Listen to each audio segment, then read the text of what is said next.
This one. What is this one? Hema Zamero is like millions of moms right now, playing teacher, giving math lessons in a makeshift classroom, then throwing out some Legos so she can log on to work her full-time job. It's been really, really challenging, to be honest. So we are fortunate we can make it work, but not everybody has that option, unfortunately.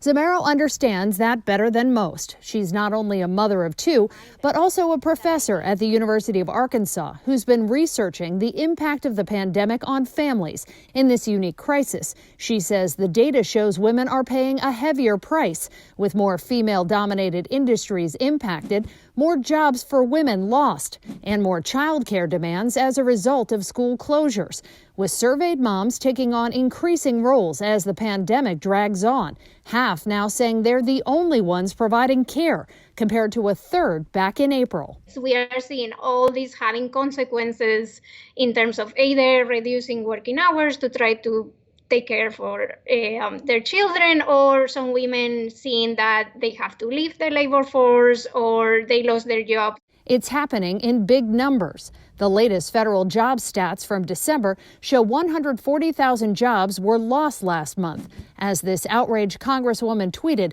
women accounted for every one of those job losses. And this is problematic both in the short term, clearly, because there's an income reduction loss associated with that, but also in the long term, because the longer that you're out of work, the harder it is to find a job. That's just the beginning, according to Jenny Klugman with the Georgetown Institute for Women, Peace and Security. She says women who are forced out or choose to leave jobs because of coronavirus lose out on opportunities for future advancement, often erode critical savings that put them at financial risk, and also miss out on pension and Social Security contributions that impact their retirement.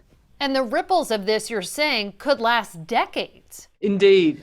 Ripples of instability that Klugman says could be helped with better income protections, broader parental leave policies and childcare support, bigger efforts to keep kids in schools, and a brighter light shining on the challenges women are facing. That applies especially to women of color and those in the prime working ages of 25 to 54, which data shows are taking the hardest hit in this female recession.